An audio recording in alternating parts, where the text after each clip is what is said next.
மாவீரன் Napoleon ஒரு முறை காட்டுல குதிரையில வேகமா போகிறார்.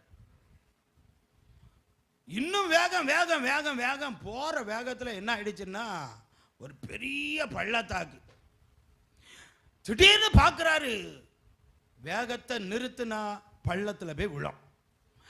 என்ன செய்தார் தெரியுமா? அதுதான் திட்டமிடல். வேகத்தை குறைத்தால் பள்ளத்தில் விழுவது நிச்சயம். இன்னும் வேகமாக செயல்படுத்தி என்ன செய்தார் தெரியுமா? அந்த பள்ளத்தாக்குக்கு முன்பதாக வரும் பொழுது குதிரையை உந்தி தள்ளினார். அந்த குதிரை என்ன செய்ததுன்னா அந்த காலை உந்தி தள்ளி அந்த பள்ளத்தாக்குல அது அப்படியே பறந்து தாவி போகுது. தெரியும், நிச்சயமாகவே அத்தம் வரை போய்கிட முடியாது என்று தெரிந்த இந்த அருமையான நெப்போலியன் என்ன செய்தான் தெரியுமா? அந்த பள்ளத்தாக்கின் பாதி வழி இந்த குதிரை பாயும் பொழுது தன் உள்ளங்காலை வைத்துக் கொண்டு அந்த குதிரையிலிருந்து இவன் தானாக ஜம்ப் பண்ணி என்ன செய்கிறான்னா